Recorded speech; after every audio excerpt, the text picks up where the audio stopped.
Jordan trying to shake off Starks. Oh, what a move! LeBron James with no regard for human life. Final seconds. Bryant for the win. Iverson against Gill. The crowd on its feet. Allen for the win. Welcome to the Sneaker History Podcast. What up, what up? Welcome to the Sneaker History Podcast. My name is Nick Engvall with my guys Rohit and Robbie. We're going to talk about some World Cup shoes, some soccer for our American fans, some football for our non-American fans, or the real ones as we like to refer to them. And first we're going to do some Rockin and Coppin because that's how we roll around here. So what's good, guys? What are you guys rocking and copping lately? I think, man, Robbie has been blessed by the shoe god. So I think let's just clear an ISO for Robbie and let him go. As we've been blessed by the shoe gods, the weather gods have not been blessing the Pacific Northwest. And with that said, I got really lucky for these adidas Terrex beautiful ass shoes to come in. So these are a collaboration with Mark Gonzalez. I'm pretty sure a lot of us here are familiar with Mark Gonzalez, longtime Adidas collaborator, skateboarding legend, artist, just all around icon in the space. These are the Sky Chaser GTX. They have full Gore-Tex, everything. They have Continental, good lugs on there. They have the nice Ortholite insoles in here with the nice little Mark Gonzalez graphic on the inside. But I've been wearing these for a day and a half straight now, and they look brand new. Like, Gore-Tex is always known for being great, but like white Gore-Tex with pink and red hits, and for these to be poured on nonstop and to have no issues with them still, other than just like a little heel drag, we'll take it. But like, they did a really cool pop-up here in Portland at this skate shop called Tactics. If you're in the Portland area, or I believe there's a store in Beaverton too, or Eugene, not Beaverton, in Eugene. If you need any kind of skateboarding needs from Adidas or any other brands, that's a great place to support local, support an actual skateboarding community, and get some shoes. So last week they did a pop-up with these and the clothing that has like the shmoo foil on it, the little like ghost Adidas skateboarding guy on it, which is both the cutest thing and I think one of the best ways to remix a logo without doing too much to it. Just taking the trifoil and spinning it like that is really sweet. But these Sky Chaser GTX are available now, again, in full Gore-Tex. So as the springtime starts coming and it starts raining every single day like it is here. What's even funnier is the Shamrock race in Portland this weekend. I couldn't imagine doing like a real race outside. But if I had to, I'd be wearing these. So they're $170 out now, available at adidas.com and certain specialty stores. There's a whole clothing capsule with it too. So be sure to check those out. And normally I don't like a tongle, but like these have been great. I'm trying to kind of hold these so I can show you. There's these little like arrows pointing to what to do. So you pull this out and it kind of tells you to put the lace lock thing in through so they don't fly all over the place. More brands need to have a nice little textured little Storytelling. I don't know. The Dawn's did a great job. The black hoodie's great upstairs. I should have been wearing it right now. That's my bad. But the Gore-Tex is unmissable. And for next week, for Coppin, go buy a pair of Adrenaline GTS 10s. We'll talk about these more from Brooks next week. But I'm going to get out of here now. I'm going to have Rohit show off those really cool, let's call it a Mamba moment. Mamba moment, probably the second most famous pink Kobe sneaker, because as we'll kind of get to later on in this episode, we all know what number one is, and we're all ready. We're all ready for it. It's a World Cup year. That's what this episode's going to be about, but this is awesome. Love it. I've never owned a pair of any threes, so it's interesting that I decided to go with the lows, but also big wrestling fan. I'm getting Bret the Hitman Hart vibes, so whenever I get those vibes, I tend to cop. Nick, what about you? What are you rocking? What are you copping? Hopefully I'm copping those Mark Gonzalez joints at some point in the near future. But rocking, I've been wearing the Formula One pack from Reebok, the Pump Furies from about 2013. I also wrote a ton of stuff, and I'm still writing a ton more stuff on the newsletter. I've got two issues of the newsletter out that are diving into the Formula One stuff to start the season. And so naturally, once I pull these out to take some pictures of them, I'm going to wear them. So I imagine they'll sit by the door for quite a while at this point, because that's usually how I work. My Aries Insta Pump Furies a collab with the brand called Aries from like 2 years ago, sit by the back door constantly. The ultimate slide-on shoe. And Rohit, the 3 low is better than the 3 high. That's one of the few shoes where I wholeheartedly feel like the Kobe 3 low looks better as a low top than the high top. That might be a hot take for some of our listeners. I feel like that I we've like got it. some diehard high top fans with And if you have the issues with shoe that, Rohit was would alluding agree. to, we'll discuss later, came in high top and low top.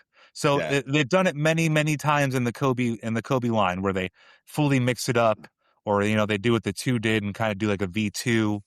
There's V3s like the Kobe 7 and 8. There's many things, but the 3 low, that's a kicker. I like to see some World Cup colorways maybe on that shoe coming up. I Who think knows? not only that, I mean, speaking of Oregon 3 lows, we just saw that the Kobe Oregon PEs came out. And if you can't tell me that doesn't look like a Brazil colorway, I don't know what to tell you. But like I said, it's a World Cup episode. We're very excited for all this. So we've got the fever. The Mamba Curios can't get here enough. And I think for all 4 of us, including Mike, who's not here, 3 pairs would suffice. So that's 12 pairs, Nike. Do your thing. Right. Yeah. Yeah. So definitely the top of my Kobe wish list is the Mamba Curial. So Rohit's definitely going to lead this charge, but I just want to take a moment here to say something nice to start the episode off with nice Nike words. And I'm passing right to Rohit. Maybe we can go a little further than this because I don't know the boot history behind this. But those Air Max 90 World Cup boot hybrids that have like the synthetic soccer texture on the inside, it's a really cool idea. They're not for me particularly, but A+ on the ideas. The execution looks cool. I think that's a cool shoe. Rohit, tell us more about. Let's kick off soccer time with that. Those are cool. All right, it is soccer time. So the first 2 shoes that Robbie mentioned are some Air Maxes, and what we're going to see specifically is a Hypervenom colorway, which is that black and orange that's synonymous with that silhouette, and then the T90 Laser, which is the yellow and black. And to Robbie's point as well, it is. What is the positive version of the word jarring? Because jarring is always a negative word to me because it's like it obviously evokes an emotion, but it tends to be negative. But what's the positive equivalent? Because that's how I feel about the Bold. orange and black hyper bold. We'll go with that. I like Dramatic. the orange and black dramatic, Shakingly bold. shakingly bold. Man, if that doesn't sound like a Taco Bell tagline. You're welcome, Taco Bell. Oh, I've got $1 billion idea at the end of this that I'm sure everybody's already thought of, but we'll get there when we get there. But 2 silhouettes, Air Max 90s. I believe they're coming out at the start of the summer, but you can't go wrong either way. I also like the fact that this seems to be a continuation of last year, which I still can't tell if the crypto shot from last year was an April Fool's joke that we've all decided to collectively forget as a society, or are they ever going to come out? And just for that quick history lesson, those are the shoes that were essentially cleats, but they put a clear outsole on the bottom of them because there was a time, listener, that lest we forget, just last year, kids were wearing proper soccer boots out and about in concrete jungles. And Uncle Ro, Uncle Nick, Uncle Robbie, we would just laugh if any of you fell on your face as it relates to those particular models. But I guess that was an April Fool's joke because we are not seeing any sort of thing of it. But this is something I would gladly cop. And I'm not even a big Air Max guy, but I'll defer to 2 Air Max guys. Nick, do either of these catch your eye or would you wear them? Because one of them does look like a San Francisco Giants colorway. I'm just saying. Oh yeah, definitely. I mean, I think this is like a cool way to tie the 2, categories together. Like we default as, the creative ideas behind the scenes. And even like, you get into like the kind of the forced elements of like, hey, World Cup's coming, so let's make a Brazil Air Max 90, which, nothing against that shoe. Everybody that is a fan of Brazil and like thinks of football in that way probably wants that shoe at some point, right? The same way that people look at the Dunks and see a color palette or a palette and then they see the colors of their team applied. But I think this is like, both of these are just really great, like different enough, crazy enough to look boot-ish, but also like has enough of like the OG Air Max styling silhouette to like be appealing. So I think this is a shoe. This is like one of those shoes that doesn't hit right away and people are kind of dismissive of it. And then like 5-10 years from now, people are going to be like just blown away by it and like chasing after it. So Nick, you brought up a great point. A cross section of 2 different categories. That's really hard to do. And I'm not comparing these directly to like the Sean Weatherspoon 9097s at all. But what they do right in that same vein is if you're going to mix two different silhouettes, you have to execute the best parts of both, and you have to do it different enough from each shoe to where it makes its own lane. So it's like you have two train tracks that then cross, right? And then become one train track. That's not possible. Anywho, but like that's the visual of it. Like we still don't know if the Weatherspoon is like a 90 or a 97. People go back and forth like what that, or no, it's a 197. Pardon me. It's a 197. But like people go back and forth like what that shoe is. And that's cool. These are obviously an Air Max, but the Hypervenom era blends so well into it that while it's obviously an Air Max 90, it's so detached from that normal lineage in a way that succeeds that like the 91 didn't. Or when you do like X, Y, and Z, right? When you try to do a little bit change on an Air Max model, but not enough of a change. This is a big enough departure from the norm to where it kind of creates its own space and fills that space really well. And those cross collaboration across categories, a lot of alliteration there, kind of. At the same time, like that's the type of storytelling we like. I know when Kyrie had his cross collaboration with Kyrgios, like that was a fire shoe. Jordan Federer, I think, rewrote what you could consider to be like a tasteful homage to the Jordan 3 that I think for a lot of people that was a grail in its own right, which is saying something considering what the source material was, which was the Elephant Threes. And in this case, like I love the fact that Robbie brought this up because not only that, what month are we in? We're in Air Max month. So I mean, as we kind of go through the rest of the lack of a better term product catalog that we're going to go through, it does seem to put a lot of stake in terms of the Air Max franchise as it relates to the World Cup, which is going to be a flagpole event for Nike and Adidas this year. So love to see brands capitalizing on that.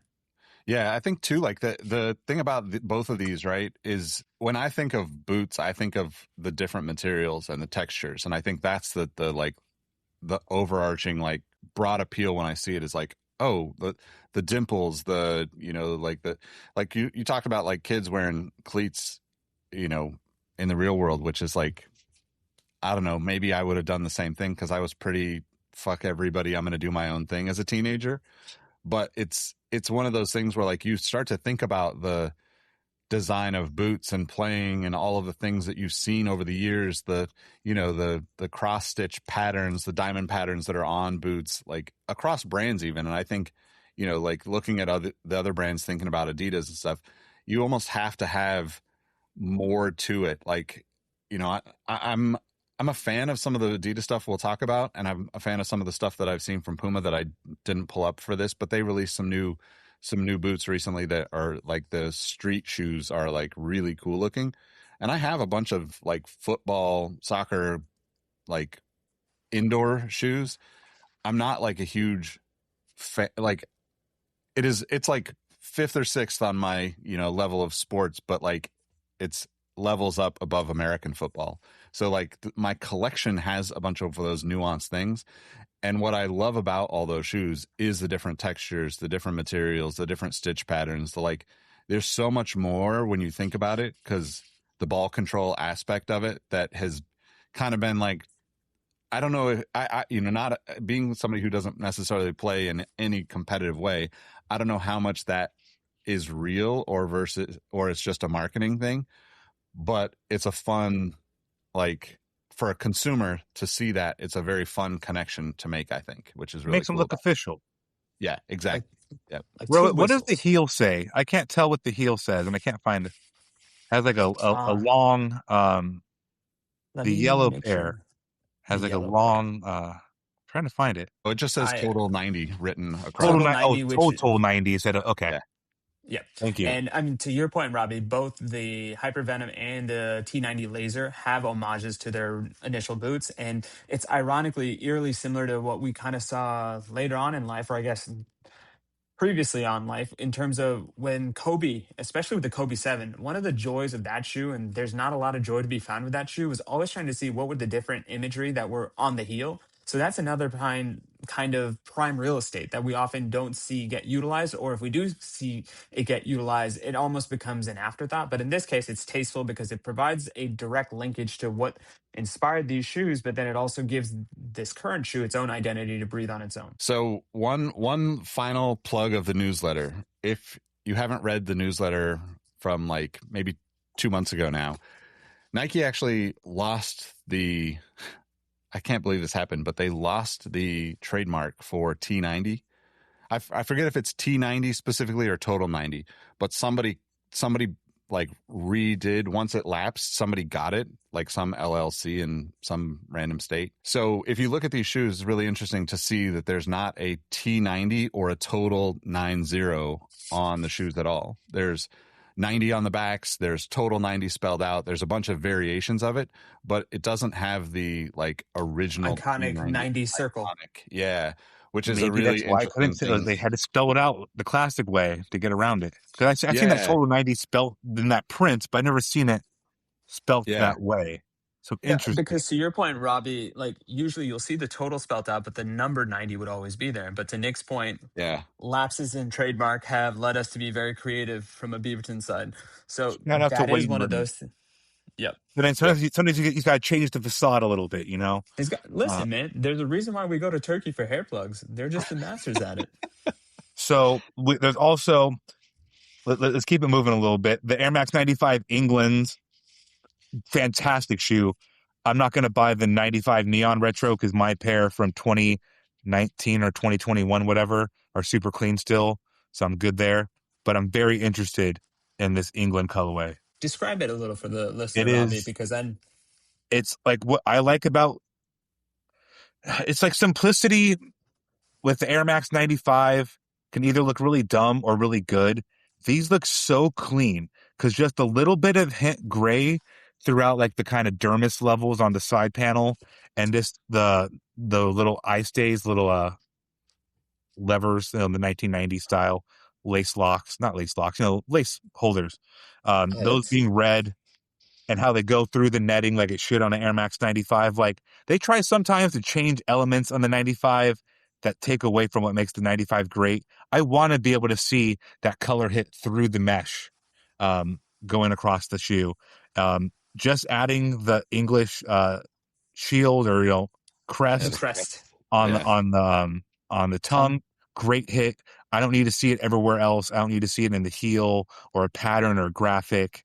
Just really clean white and red. Like they're not going to go on sale, but like these are super clean. At the right price point, I'd be very interested in buying them. So it's interesting you mentioned the price point, Robbie, because one thing I learned as I was kind of doing the research for this episode was in certain parts of England, specifically Liverpool, these aren't even called Air Max 95s. These are called 110s. And like that was a really cool homage Shout to out me. Central Because the reason C. why they were, Central C, shout outs. I think he upgraded from a Yaris to a Urus. I feel like I don't hear that enough, but at the same time, it's goals. But what else is goals is the fact that the 110 comes from the price tag of the shoe when it was initially offered. And like you said, there's a popular ideology with the English football team about it's coming home. I don't think the World Cup is coming home, but I mean, for the right price, these are definitely coming home with me and most red-blooded American and Englishmen. I don't know, it's like England, there's other colors, obviously, but it's super simple, super understated. And like the kits, which we're going to talk about here in a moment, are very bold for a lot of these teams. So I think having a really clean, understated shoe is a nice balance. Absolutely. Yeah. Nick, anything from you from a Air Max 95? Like, has there been a precedence established where like Nike did something similar specifically for England in this or other silhouettes? I feel like the 95 has more connected colorways, let's say, than other Air Max models, but it's a beautiful shoe. Like I was going to say that my favorite of what I've seen so far is actually the France Air Max Plus with like the purple blue, like that shoe lends itself to that like color palette better, I think, than a 95 would anyway. But I don't know. Like, I mean, well, let's talk more about that because the French one is like fantastic also. Like, yeah, and I think Europe in general embraces Air Max way more than America does. Like America is like, a little bit split up with Air Force Ones and Dunks and, you know, SB and all this stuff. So like you have like more of a core, you know, I don't want to say smarter, but like most Air Max are more comfortable than Air Force Ones and Dunks to me. But It's a I don't want rapid to say that. following, to say the least, because to Yeah. your point, when you go abroad, so often your perception of what is hot or what is not is grounded obviously by where you live. And if you're a fortunate traveler, maybe you can kind of go here, there, and everywhere within a country. But if you truly glow across the world, that's where like you see the deepness of the Nike catalog or an Adidas catalog. Because as we'll also kind of touch on with some of the Sambas as well, like knock on wood, this is not going to be an episode where I think we flog anyone. Everybody has come out with their A game as it relates to these. And Yeah. going back to the Air Max France, like this is, to me, if France is fortunate enough to win the World Cup, this should be the post game shoe that they're all wearing on the podium because it is just spellbinding in person. Maybe that's the So word instead of jarring, There you go. spellbinding. Spellbinding. That's a good spellbinding. one. I don't want to go down this rabbit hole at all, but to what Nick just said, Air Maxes, they can be shaped what I feel like for not the most ergonomical everyday human being.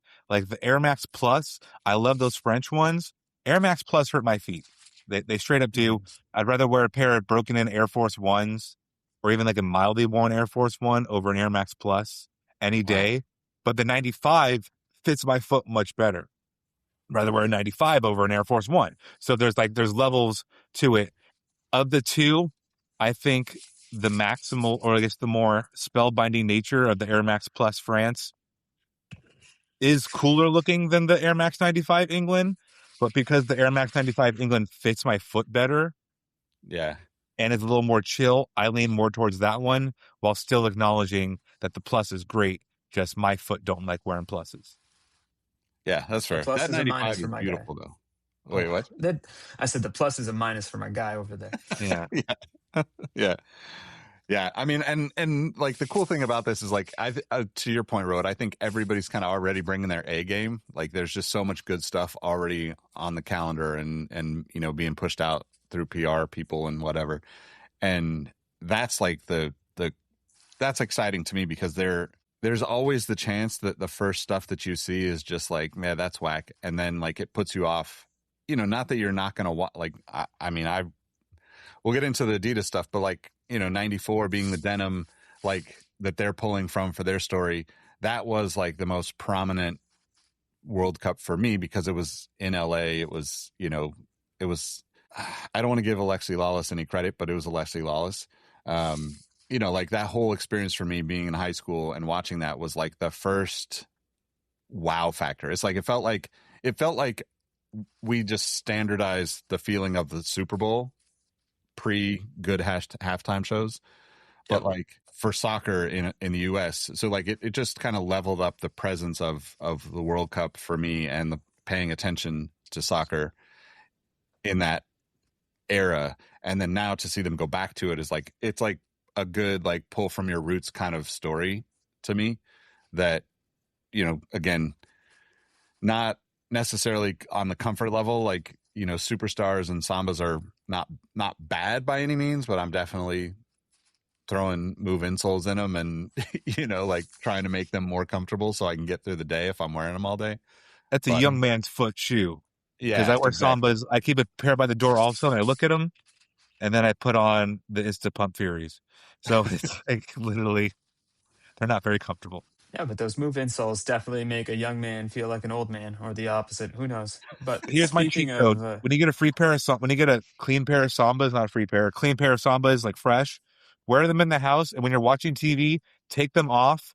And I'm gonna use these Brooks as an example, and just sit with like your heel pressure all on this back part, so the leather heel like loosens up. I'll sit there for like 2 days, and I was like, smash that in. So yeah, you got. I think there's something to be said about that too, because there's a lot of shoes that if I wore them enough, they would be way more comfortable, you know, 10, 20, 30 wears in than they are with a handful of wears, which is kind of like the downside of being into sneakers is like you don't really shoes that need to be broken in. You have to be really intentional to break them in and get that leather, you know, like from either wear and funny on your heels, your ankles or whatever. So it's definitely a something I think people could relate to.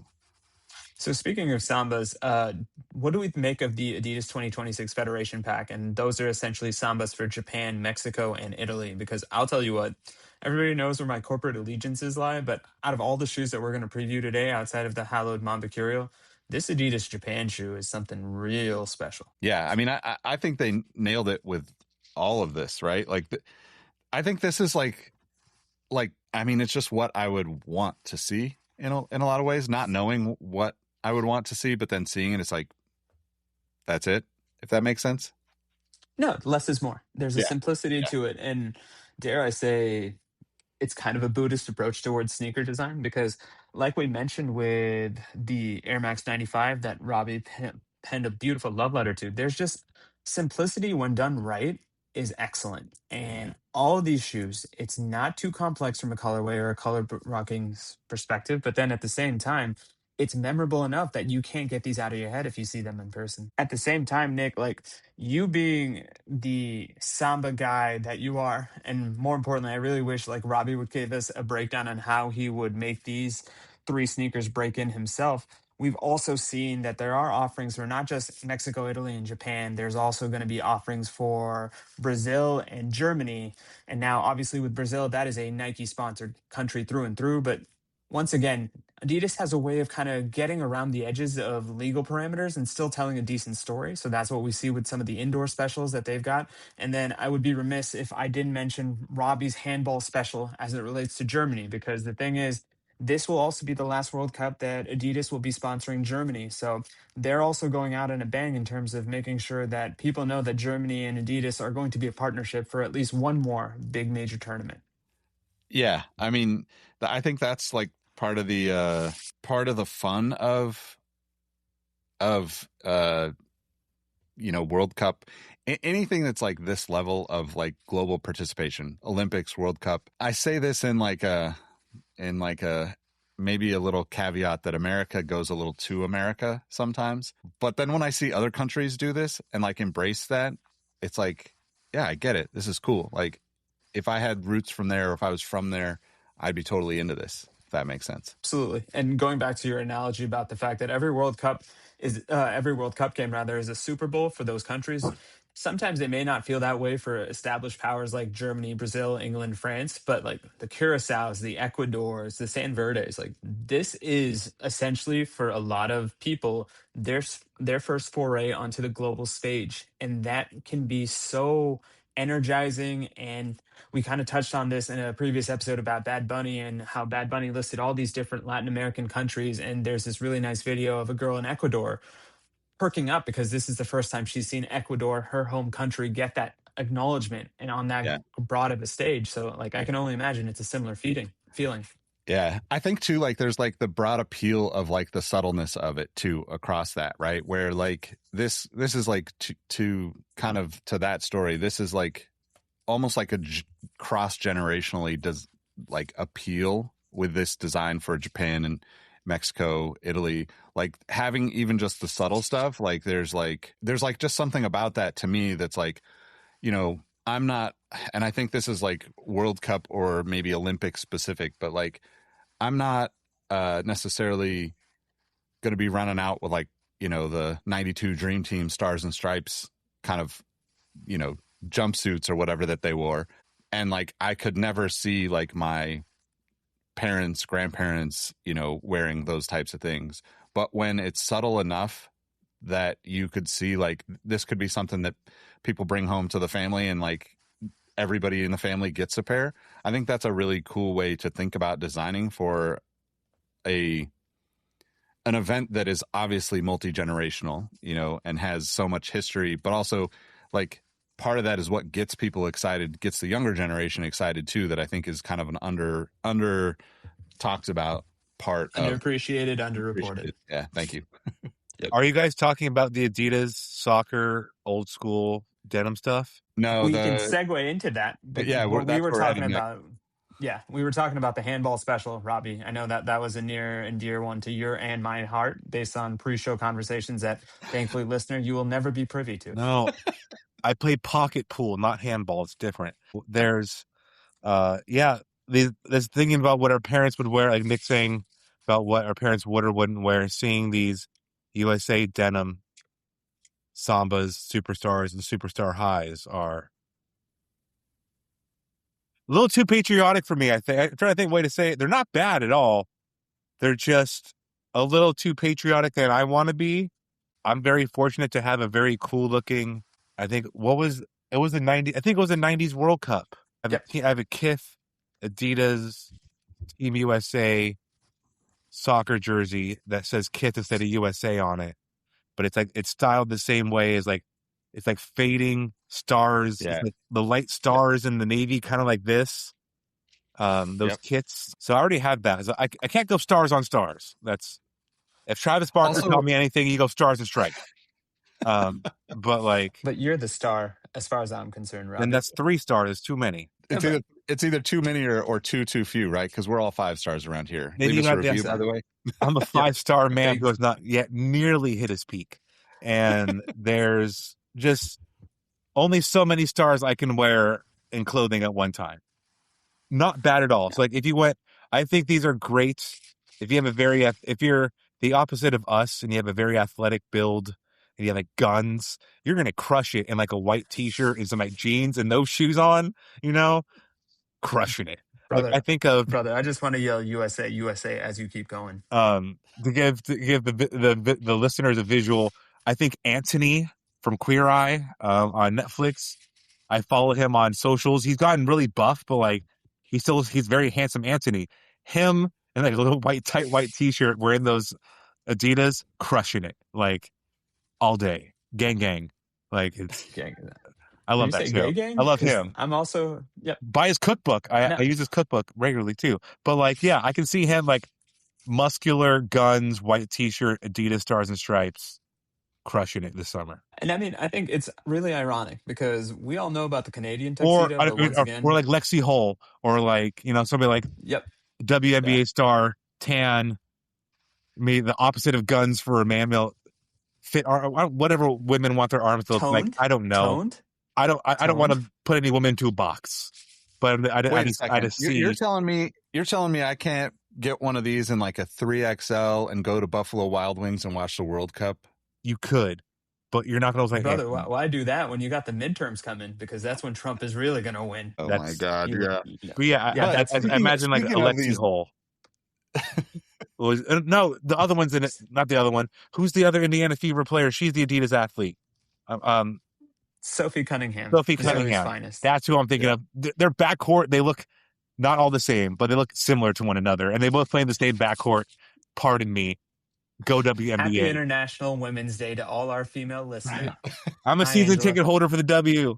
But I just got that mixed up. I was thinking of the Adidas athlete. So Sophie Cunningham is who I can imagine, or Anthony, very attractive, very put together, has a personal chef, or you are a personal chef. I don't know. It's a defining factor. All I want to know is keep letting Robbie cook, because that was a fantastic mom. Now I'll just say this, and kudos for America for stealing the concept of a Canadian tuxedo and putting it on our football kit way back when in the 90s. And now the streetwear resurgence of that looks good. I think all the promotional material that I do see is it's become a skateboarder's style of choice, which I think, that's another one of those cross-cultural categorical things we want to continue to embolden, which is soccer kits are probably really good to skate in. So why not? And also, then I guess everything repeats itself. So, okay, to that, you would never think Mark Gonzalez being the pro skateboarding icon, that he would release a Terrex outdoor shoe.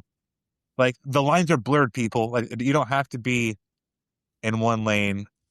Nigel wears Air Jordans. Mark Gonzalez has a Terrex collab. There's an Air Max 90 soccer boot. And, it is what it is. We're in cool times. Get you a partner that can do both, or all 3, or all 4. We're no longer in the single lane. Partner would be ACG or trainer or wait, never mind. That's a different. Please. You know what? I do have a comment to interject here. We're gonna jump off of World Cup for 20 seconds. Isn't it crazy that we're getting denim World Cup shoes and the Converse denim shoes from the Kentucky War just came back? What's going on in the world? We're prepping for World War III. So Denim. the Yeah, literally big history repeating itself. big fashion VC in like 2015 said, we're going to eventually make the biggest fucking pants ever. This is a true story. They needed, with any cultural change and shifts in the big design language like that, you have to do it slowly. So first it was the mom jean. The jean went higher, a little wider, then a little wider, then a little lower, then a little wider. Now it's getting wider, wider, wider. So now we release denim shoes that make it look like you're wearing no shoes because your denim pants cascade over the shoe so much. So whenever the shoe does show, it needs to be denim just to like for consistency. But I've officially seen pants, coincidentally, worn by Anthony, like the biggest, like squarest flared pants I've ever seen, wide leg pants. And it's all because VC said we need to sell different kinds of pants. We've been doing skinny for too long. We need to make money a different way. We're going to eventually and gradually introduce the wider and wider so people look stupider and stupider wearing skinny pants. And then they feel bad about wearing skinny pants and then go buy new pants so they had more money. Denim shoes. Also, wider for- pants is like 3 times the amount of denim they have to buy, so like they can charge more for it probably. There's I, for levels one, am to it. looking But forward every to our fashion Jinko shift, overlords taking over again. I'm going to push this back into what I saw. The very cultural relevant, I will say, very hip relevant Jordan brand activation for the Brazil stuff. Those pants were wider than Widely Cyrus. I don't know. Like they were wide. Is that the New Jersey, Rohit? You went and got That a is the big new one? away kit. The Jordan away kit dropped as of last night, which was the 12th, and this morning, the So, 13th, Rohit, depending were the on where you are in the shorts world. in that collection too, or were those different Jordan shorts? Because those Jordan black pants that guy was wearing, he's giving very sizzle eye in the video. He had the biggest, looked like pleather Nike wide leg Janko shorts. Go Basically, ahead, Nick. it's like a tracksuit. Like you just think of that picture of Carmelo in the suit in the NBA draft. It's the tracksuit version of Jordan applied to Brazilian football. That's the pants Robbie's talking about. And the irony of all ironies was when I was able to go to my local stop and pick up some of the Brazil stuff that I did pick up, the shorts were conspicuously missing. And when I asked an associate about that, they said, yeah, they are delayed. So clearly, I think they're only going to expand them more and more because the demand for that is getting at a fever pitch. I think also speaking of, since we're talking about a bunch of cross culture stuff, the Jordan Brazil shirt, I think it's a shirt, it might be a hoodie that has the giant goal, like, and it's all like cartoon like, all comic book like, very like mass appeal for an audience that is not normally on maybe Jordan Brand's radar for typical sports.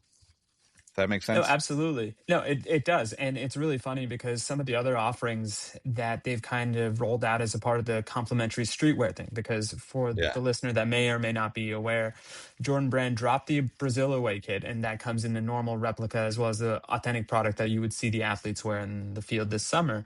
But then there was a corresponding streetwear kit that seemed heavily influenced by, dare I say, North American sports, because some of the kits or some of the sweatshirts felt a little bit more like a hockey jersey. And I don't think I could ever think of Jordan Brand dipping so heavily into other sports outside of basketball and American football. So kudos to them for like being able to leverage all their resources, because it does open up a new pathway for them for not only new endorsers, but new endorsees and new customers. Agreed. Totally agreed. All right. What else do we have that we haven't talked about?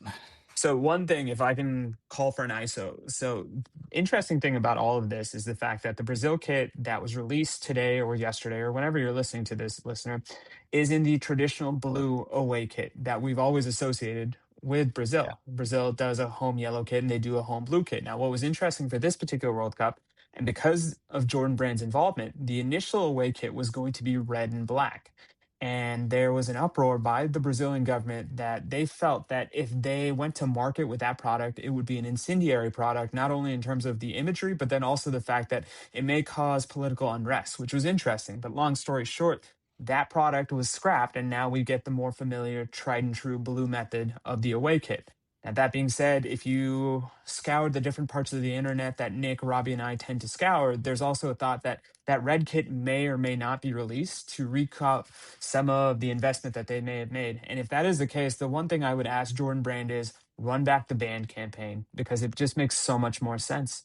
And as Yeah, a that'd be company that is so heavily invested in retros, why not bring this to a new audience that doesn't know the band story firsthand and apply it in a way that makes the World Cup, which is already probably one of the most memorable events for Brazilian, each reach that new upper echelon of storytelling because they've got a healthy blend of established and new upcoming stars like Vinicius Jr. and Esteval, and being able to give them that red black treatment and then hovering over them face down, and then you see the kit, and then you see the infamous band. Like, come on, that's easy money as far as I'm concerned. And I'm sure Jordan Brand has already thought of this, and they've probably already shot it down for various and non-various reasons. But at the same time, give us what we want, which is that red and black kit. I mean, it is really interesting. Like, I don't want to go too far down this rabbit hole because this is a whole episode on its own, but we've gotten to the point where, and we talked about in previous episode with the sneaker stuff in the NBA, we've gotten to the point where everything is so free will, colors everywhere that like most people don't care. And there is something, I'm not a traditional person by any stretch of imagination. But there is something to be said about just keeping with like the tradition of colors, especially for, you know, teams that are, you know, that we're talking about like countries that flags are represented, you know, like you're talking about hundreds or thousands of years in some cases where that's been the go-to for them. And the story behind it doesn't necessarily need the, you know, and I know that's not just Nike, but it's like the thing that I instantly think about is the Seattle Seahawks. Like they go from like very traditional, I think, color combination to like, okay, we're going to throw all sorts of different jersey colors, you know, this Volt color, this like lime green, you know, I forget what the official color is of that now, scream green Volt. or something like that. Yeah. Yeah. Like, and like, I get that you've got to sell more jerseys, but also 50 years of a fan base or whatever the team's been around for, 100 years for some of these teams. Like the majority of the people just want the regular updated version. They want to see like the new version with a little bit of a different style. You know, you're already putting the Jordan logo over the top of Brazil. That's not something that I can remember seeing. So like they're going to be interested in getting it to say, oh, Brazil is sponsored by Jordan now. And like a blue hoodie with the yellow and green is like kind of just like, it's good, you know, like you don't really have to mess it up. So anyway, I'll get off the soapbox with that, but I do think there's something to be said about traditional colors when it comes to like global sporting events. And I get where you're coming from, Nick. And I think part of what was frustrating to me is tradition for right or wrong reasons. And had they always stuck with the blue kit, that would have been fine. Not an eyebrow would have been raised. But for those of us that follow this stuff in a passionate way that you and I do, seeing that semblance of a brand new idea was intriguing and was exciting. And I think what also kind of infuriated me about it all was the rationale behind the cancellation of it all in terms of, okay, we're canceling this because of the fact that we feel that there is a political unrest that may happen associated with this specific shirt.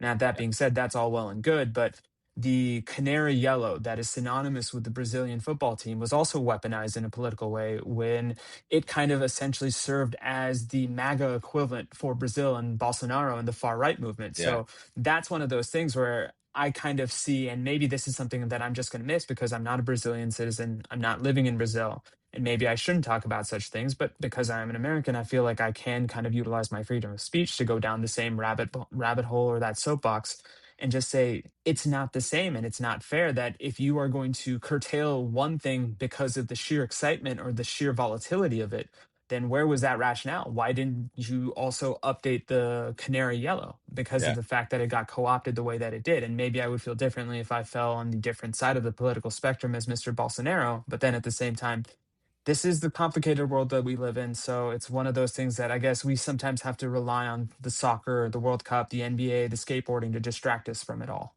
Totally. I think too, like it is one of those things that's just a reminder of like how much we need people from everywhere across the world, the planet, the backgrounds, the ethnicities, the preferences, all of it need to be a part of all of these things when we're creating these products, right? Like, and it's not to dig at anybody who designed that particular kit, but it's like we constantly talk about it in a lot of ways where we're wanting equality, we're wanting representation for all these people across all the different, backgrounds that people come from, and yet we still have this inherent nature as like, companies to create without the input, without the people in the room that should be in the room to create those products, I think is what that's just the way I feel about it. I don't know if that's true or not. I have no idea who, is behind designing this time around, but, I think that it is just a good reminder that we should invite the right people in the room and make sure that the right people are in the room when we're going to tell a story about a certain group of people. Yep. Perfectly said. And we're at 46 minutes, which usually is halftime for most soccer games. So I figure why not cut it now, Nick? Tell them where they can find you. Sounds good, man. Well, mostly you can find me at thesneakernewsletter.com lately. I'm writing about 3 or 4 times a week over there about more business-oriented stuff, but also trying to share some of my sneaker collection for the first time in many, many moons. At Nick Engvall on all the platforms. I haven't been posting much on all other platforms. Sneaker History Podcast. Rohit and I got an episode of the Exhaust Notes podcast in last week, so if you're into Formula One, make sure you check that out as well. And also, there's a rumor that Rohit's going to be writing on Substack soon, so I don't want to put any pressure on him, but I will say find him on Substack and follow him. Yep. As soon as I figure it out. And thank you for the crash course as always, Nick.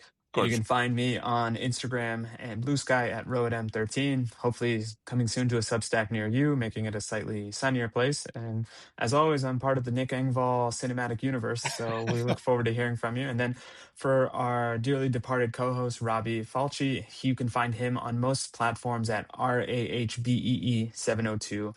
And Mike Guillory, Mad Watcher 789. We would be remiss if we didn't mention the fourth member of Voltron, as we've been calling ourselves lately. Absolutely. Thanks, y'all, for rocking with us. We appreciate you. Peace. Hey, Nick here again. Before you take off, I want to thank you for listening to the Sneaker History Podcast.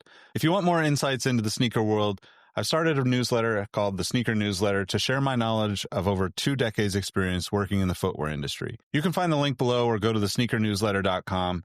Last but not least, tell someone you like their kicks today. You never know how far a simple compliment can take you, and we all know how good it feels to be on the receiving end of some appreciation. Thank you for all the support, and we will catch you on the next episode. Peace.